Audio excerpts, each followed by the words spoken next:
오늘 말씀 제목 따라 합시다. 기도는 불가능도 가능으로 바꿉니다. 네, 기도원 당시에 미디안 주변 나라들이 연합해서 이스라엘을 치러 왔습니다.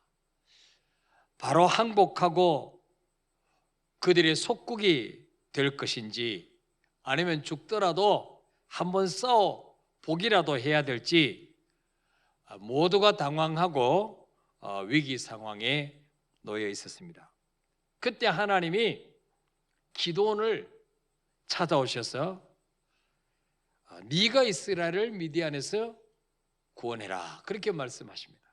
자, 사사기 6장 14절 한번 읽어볼까? 시작. 여호와께서 그를 향하여 이르시되 너는 가서 이 너의 힘으로 이스라엘을 미디안의 손에서 구원하라. 내가 너를 보낸 것이 아니냐 하시니라. 아멘. 자, 이 미디안은 이 기드온은 깜짝 놀랐습니다. 왜냐하면 그는 용사도 아니고 무슨 지도자도 아니었어요. 요즘 말하면 동네 이장도 아니고 군수도 아니고 그냥 평범한 겁이 많은 농사꾼에 불과한 사람이었어요. 이 이스라엘 백성들이 이제 농사를 지어서 추수를 해서 곡식을 마당에서 떨면은 쳐들어와 가지고 다 뺏어갔어요. 포도를 갖고 와 가지고 그 포도를 포도주 틀에 넣어서 즙을 짜서 포도즙을 만들면 무리 지어서 와 가지고 다 약탈해 갔어요. 맨날 당하는 거죠. 그래서 이 기드온은 미디안 사람들의 약탈이 두려워서 밀을 타작마당에서 타작을 해야 되는데 포도주 틀에 지하에 내려가 가지고 조그만 포도주 짜는 그 틀에 밀을 넣고 타작할 정도로 아주 성격이 소심하고 겁이 많은 사람이었어요. 근데 사사기 6장 12절에 보니까 여호와의 사자가 기드온에게 나타나 이르되 큰 용사여 여호와께서 너와 함께 계시도다 하매. 따라해 볼까요? 큰 용사여 여호와께서 너와 함께 계시도다. 이 기드온은 아무리 생각해도 하나님이 실수하신 것 같아. 사람을 잘못 보신 것 같아. 자기는 그런 감이 못 돼요. 예. 자기는 전쟁을 이끌 만한 지도자감이 아니에요. 어릴 때 골목 대장도 한번 못했던 사람이에요. 학교 다닐 때 반장도 한번 못했던 사람이에요. 근데 여호와의 사자가 기드온에게 나타나셔서 큰 용사요. 그러니까 기드온이 주님 뭔가 실수하신 것 같은데요.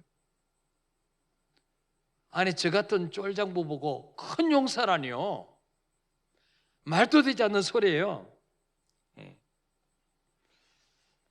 자, 그래서 사사기 6장 15절에 보면 기드온이 뭐라고 말합니까?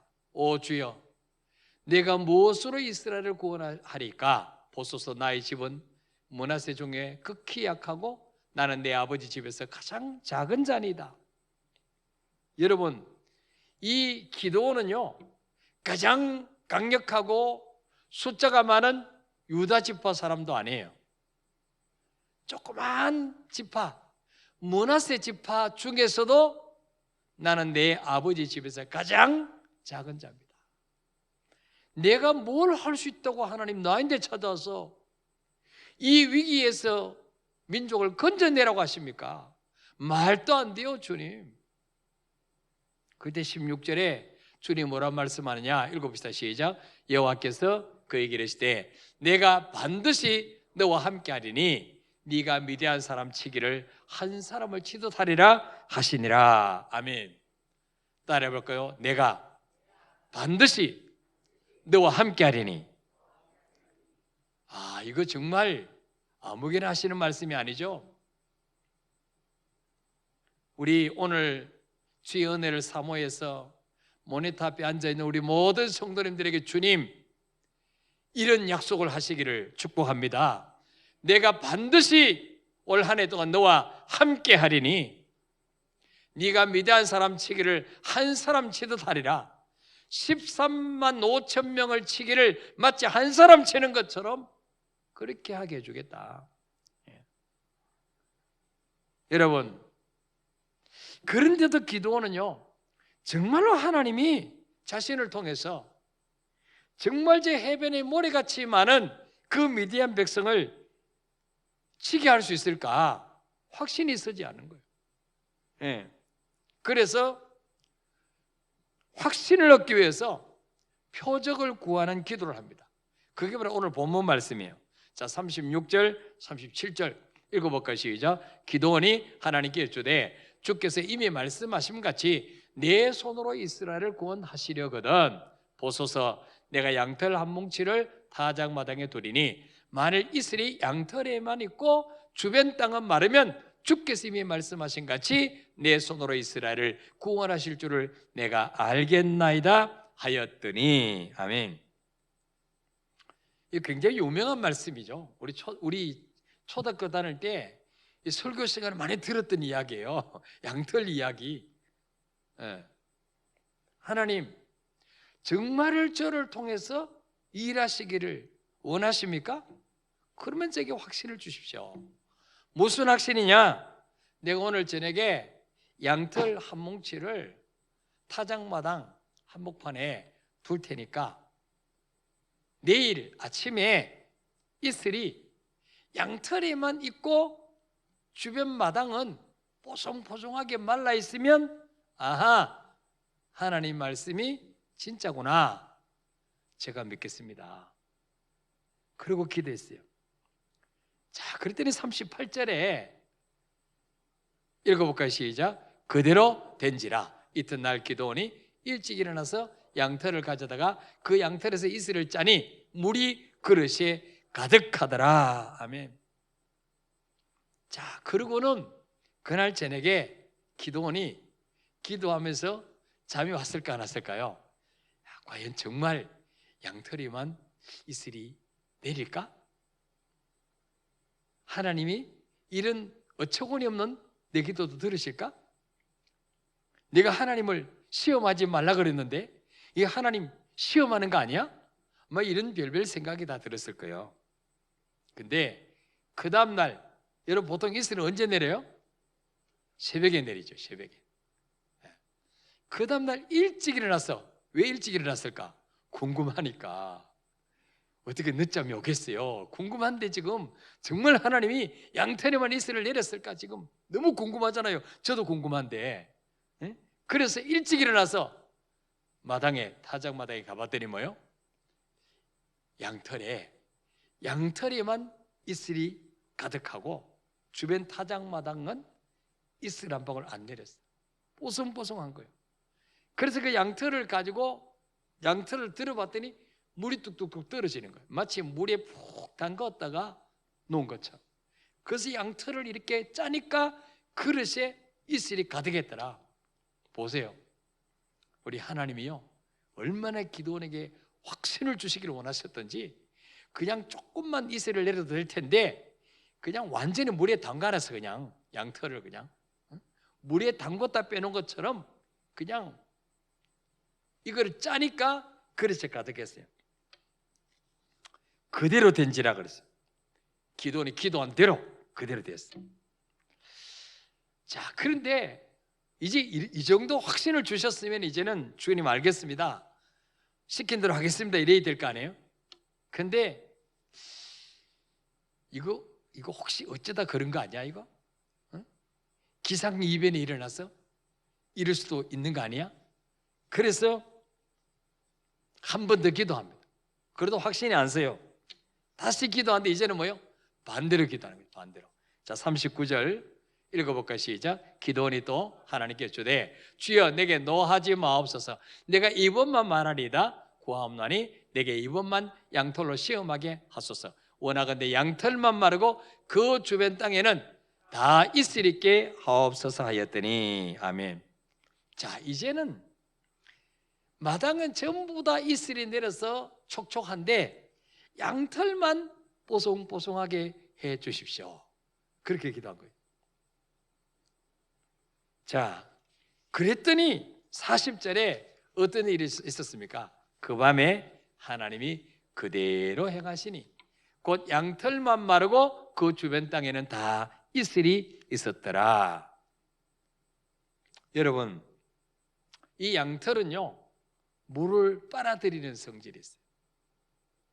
그래서 양털 옆에 다 이슬이 내렸으면요 양털이 이슬을 빨아먹어서 양털도 어느 정도 촉촉할 텐데 하나님이요 양털을 제외한 모든 마당에는 이슬이 흠뻑 내렸는데 양털에는 이슬 한 방울 안 내렸어요. 뽀송뽀송한 거예요 그냥. 예. 아이들 오줌 쌌을 때 기저귀 갈고 분을 엉덩이 탁탁 이렇게 쳐놓으면 뽀송뽀송하잖아요. 그렇게 뽀송뽀송한 거예요. 여러분, 우리가 하나님의 뜻을 알기 위해서나 중요한 결정을 앞두고 정말 성령의 인도를 받기 위해서 기도하면 하나님은 반드시 표적을 보여주십니다. 예. 저도 결혼을 앞두고 기도할 때 어떤 자매가 환상을 보고 40일 기도하는 가운데 저하고 결혼하는 것이 하나님 뜻이라고 응답받았다고 환상 중에 예수님도 봤다고 그러는 거예요. 그러면 그냥 아무 말 안 하고 해야 되지 않겠습니까? 그 정도 확신이 있고 응답을 받았는데 근데 그래도 하나님이 살아계신다면 자매님이 응답하셨으면 나에게도 응답하실 것 아닙니까? 그러니까 제가 기도원에 올라가서 3일 동안 금식하면서 이 양털 시험으로 제가 하나님을 기도를 했습니다. 하나님 만일 그 자매와 기도하는 게 하는 뜻이면 다음 주 월요일 날 대구에 내려오게 해 주옵소서. 그분은 서울에 있는데 그분은 유치원 선생님인데 월요일을 도저히 올 수 없는 거예요. 사편을 각오하고 와야 되죠. 안 오면 하나님 뜻을 알고 안 오면 뜻이 아닌 줄 알겠습니다. 왔을까 안 왔을까요? 예. 왔으면 지금 바뀌어서 사모가 안 왔어. 그 다음에 또 한 가지로 기도했는데 역시 안 됐어. 그래서 제가 편지를 썼어요. 그 당시에는 뭐 휴대폰도 없고 나도 기도했는데 하나님의 뜻이 아닌 것 같습니다. 더 좋은 사람 만나십시오. 네. 우리가 정말 이 중대한 일을 결정할 때는 반드시 하나님의 응답을 받고 해야 되잖아요. 예. 근데 그렇게 기도할 때 하나님이 절대로 기분 나빠하지 않아요. 아, 네가 정말 네 뜻대로 하지 않고 내 뜻대로 하기를 원하는구나. 반드시 하나님이 증거를 보여주십니다. 자, 이렇게 하나님이 확실하게 기도원에게 증거를 보여주시자 이제는 확신을 가지고 알겠습니다. 죽으면 죽으리다. 그리고 전쟁에 나갈 백성들을 불러 모읍니다. 자, 우리가 여기서 한 가지 생각해 봐야 될 것이 있습니다. 급장이요 평범한 농사꾼이었던 기드온이 이스라엘의 지도자가 되어서 미디안 군대 13만 5천 명을 물리친다는 것은 꿈도 꿀 수 없는 일이에요. 그런데 그 위대한 일은 하나님이 쓰시겠다고 할 때 그렇다면 그 증거를 보여달라고 기도하는 것으로부터 그 위대한 일이 시작되었다는 거예요. 예. 기도원이 기도로 표적을 구하지 않았다면 그리고 계속 하나님이 말씀하실 때 저는 못합니다. 사람 잘못 보셨습니다. 그랬다면 위기 때 이스라엘을 구하는 용사가 되지 못했을 것입니다. 자, 기드온이 확신을 가지고 백성을 모으니 3만 2천 명이 몰려왔어요. 내가 전쟁에 나가서 같이 싸우겠습니다. 그때 하나님이 기도원에게 말씀하십니다. 너를 따르는 백성이 너무 많다. 누구든지 겁이 나고 두려운 사람은 돌아가라고 해라. 그래서 기도원이 백성들 모아놓고 하나님이 두렵고 겁이 많은 사람은 돌아가라고 했습니다. 갈 사람은 가시오. 그랬더니 한 몇백 명 갈 줄 알았는데 2만 2천 명이 가버려요. 2만 2천 명. 몇 명 남았어요? 10,000명 남았어. 10,000명. 기도는 가슴이 철렁 내려앉았어요. 아니 3만 2천 명 가지고 13만 5천 명과 싸워도 이게 힘드는데 2만 2천 명은 돌아가고 10,000명과 13만 5천 명을 싸우려니까 이게 뭐 말도 안 되죠. 예. 그래서 가슴이 철렁 내려앉았어요. 주님 너무하십니다. 근데 하나님이 아직도 많다. 10,000명도 많다. 그들을 물가로 데려가서 물을 마시게 해라. 그래서 물을 마시게 했는데 어떤 사람은 가자마자 무릎을 꿇고 입을 물에 대고 목을 숙여서 막 꿀꿀꿀 마신 사람이 있고, 어떤 사람은 이제 손으로 물을 이렇게 웅켜서 이렇게 주위를 쳐다보면서 개가 물을 핥듯이 이렇게 핥는 사람도 있어요. 하나님이 그런 사람만 골라라 뽑았더니 300명, 달랑 300명. 자, 사사기 7장 7절에 하나님 말씀합니다. 내가 이 물을 핥아먹은 300명으로 너희를 구원하며 미디안을 네 손에 넘겨주리니 나온 백성은 각각 자기의 처소로 돌아갈 것이라. 자, 그래서 10,000명 중에서 또 9,700명은 다 돌아갑니다. 여러분, 3만 2천 명과 싸우는 게 유리하겠습니까? 300명과 싸우는 것이 유리하겠습니까? 이거는 뭐 두 말 하면 짠소리예요. 근데 하나님 왜 이렇게 300명만 가지고 싸워도 이기게 다 하십니까? 전쟁은 인간의 전술이나 군대 숫자 있는 것이 아니라 하나님의 손에 있다는 것을 보여주기를 원하셨습니다.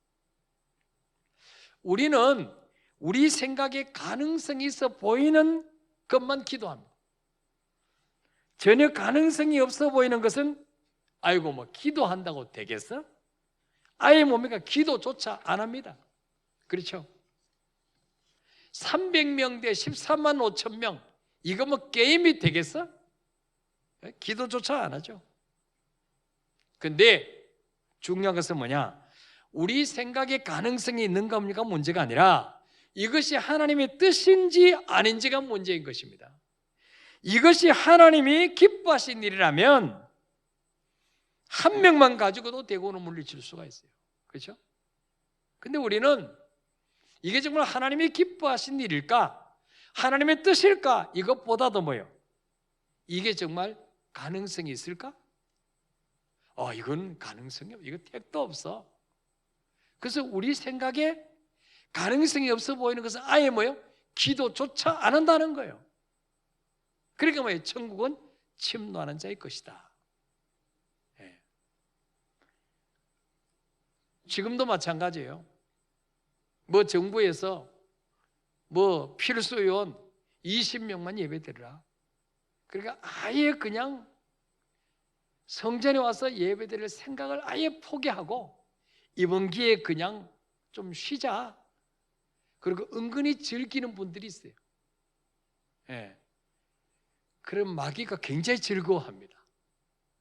동지, 우리가 남이가 이럽니다. 여러분, 영이 살아있는 사람은요, 그냥 집에서 예배드리면 답답해서 견딜 수가 없습니다. 어떻게 하든지 와서 교회 문 앞에까지 와서 숫자 오버돼서 쫓겨가더라도 10번이라도 나오면은 그래도 한 번은 들여보내주지 않겠습니까? 아니면은 뭐 우리 부교육자들 본당에 안 들어오고라도 그분들 들여보내주지 않겠습니까? 저는 정말 이런 믿음 있는 사람들이 좀 있었으면 좋겠는데 그런 분들이 없다는 게 굉장히 제가 섭섭해요. 제 믿음이 참 이 정도밖에 안 되는구나. 예?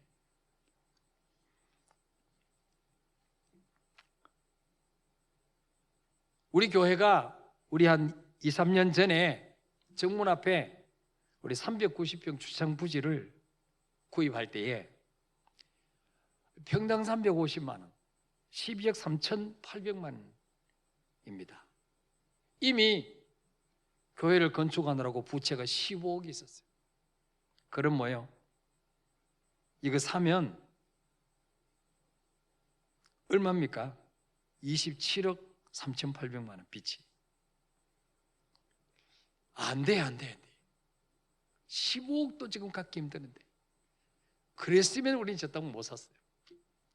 근데 어쨌든 기도로 매달렸어요.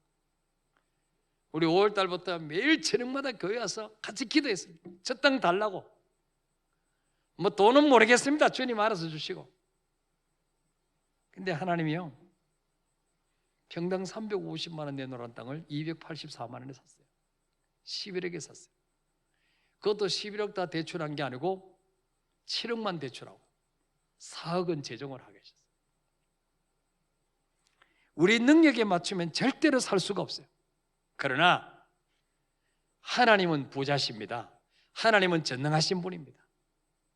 여러분 돈 다 모아서 건축하려고 그러면 절대로 건축 못해요. 제가 개척해서 교회에 땅 살 때도 돈 모아서 땅 샀습니까? 첫 번째 성전 건축할 돈 한 푼도 없었어요. 땅을 담보로 해서 전액 대출해서 교회 지었습니다. 근데 하나님 다 갚게 하셨어요. 예. 자,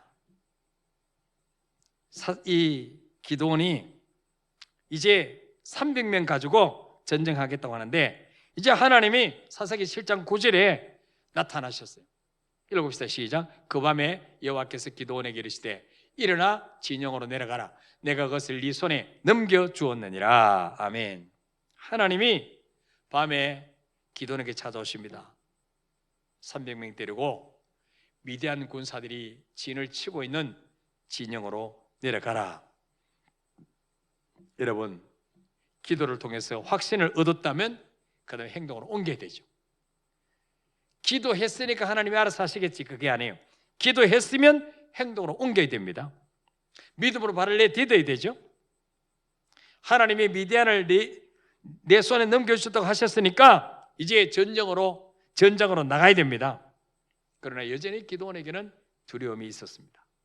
그래서 하나님이 사사기 7장 10절부터 15절까지 한번 읽어볼까요? 시작.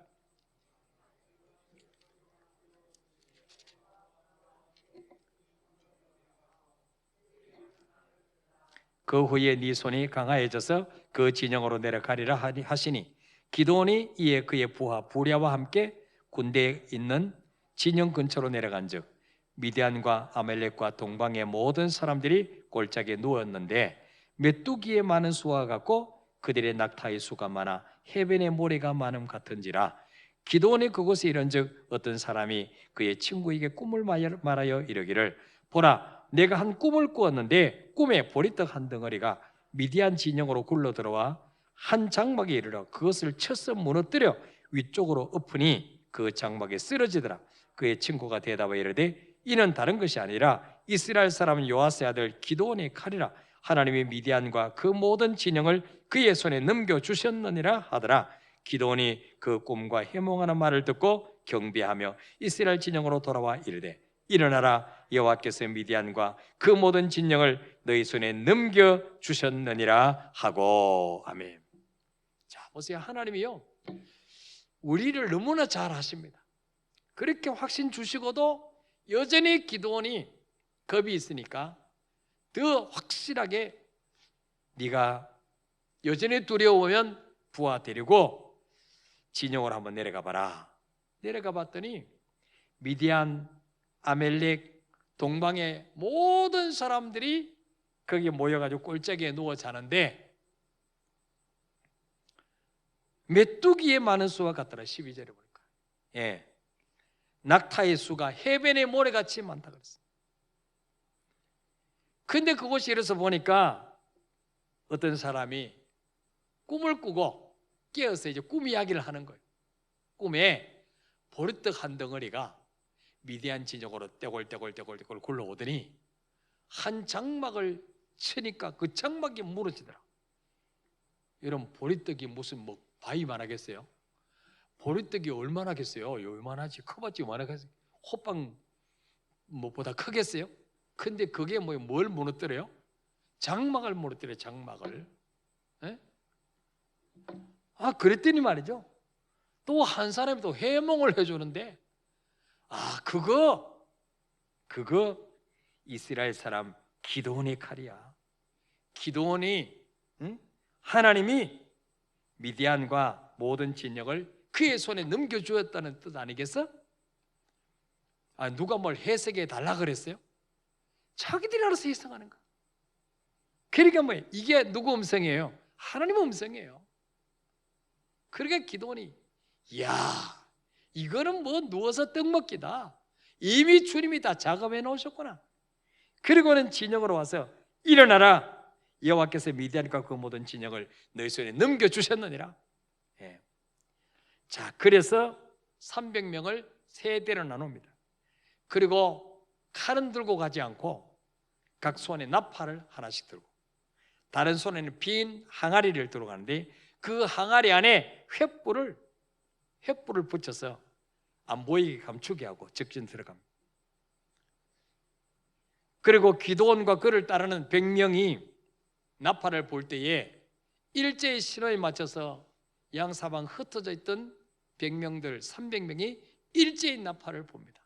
그 밤중에 새벽 서너 시 됐는데, 그리고는 항아리를 깰 때 불이 항아리에서 나옵니다. 그러니까 이 미디안 군대들이 자다가 이거 깜짝 놀란 거예요. 도대체 이게 뭐냐? 이래가지고 자기들끼리 칼로 치고 죽이고, 아수라장이 되었을 때 이스라엘의 추격에서 승리하게 된 것입니다. 여러분, 겁쟁이요, 한갓 평범한 농사꾼에 불과했던 이 기드온이 조국 이스라엘을 위기에서 건져낸 영웅이 된 것은 하나님이 사명 맡겨주실 때 못한다고 거짓말한 것이 아니라, 정말 하나님 저를 사용하시려면 나와 함께 하신 표적을 보여주십시오. 기도로 도전을 했습니다. 그리고 확신이 서자 300명 가지고 가라. 그래도 이기게 하겠다 그럴 때 아멘하고 순종했어요. 여러분, 전쟁에 나가는 사람이 칼도 안 들고 횃불과 항아리 들고 나팔 들고 이게 과학적으로 맞는 이야기입니까? 도대체 이해가 안 되는 소리. 근데 하나님이 그렇게 하라고 하니까 이해하고 그냥 순종했어요. 하나님 어떤 사람을 쓰십니까? 왜 이스라엘의 수많은 수백 명의 백성들이 있는데 기드온을 쓰셨을까요? 기드온은요, 기도의 사람이었습니다. 기도하면 하나님이 응답하신다는 확신이 있었습니다. 하나님은 기도의 사람을 쓰시는 것입니다. 그리고 하나님이 자기를 선택하셨다는 것을 믿자마자 무조건 순종했습니다. 이해가 안 돼도, 과학적으로 이해가 안 돼도 순종했습니다. 그럴 때 하나님은 기도원이 별로 한 것도 없습니다. 그냥 나팔 불 때 모든 300명이 같이 나팔을 불고 항아리 깰 때 같이 항아리 깬 것밖에 없어요. 근데 하나님이 다 하셨습니다. 여러분, 오늘 말씀을 들으면서 우리 자녀들도 믿음 준비만 잘 해놓으면 어느 날 하나님이 찾아오십니다. 찾아오셔서 뭐라 말합니까? 큰 용사여, 여호와께서 너와 함께 계시도다. 내가 너를 통해서 이 일을 하기를 원한다. 우리 자녀들 기도 준비 잘하고 믿음 준비 잘하고 기도 용사를 키워놓으면 하나님의 때가 될 때 반드시 평범했던 기도원을 지도자로 세우실 것처럼 하나님이 불러내시고 함께 하시면 한순간에 인생이 달라질 수 있어요. 역사의 길이 남는 사람으로 바뀌게 되는 거예요. 그래서 하나님, 우리도 평소에 우리 자녀들 또 우리 본인들이 기도의 사람이 되게 하시고 순종의 사람이 되게 하여 주옵소서. 기도하는 시간 되시기를 바랍니다. 자, 우리 찬양하고 기도하겠습니다.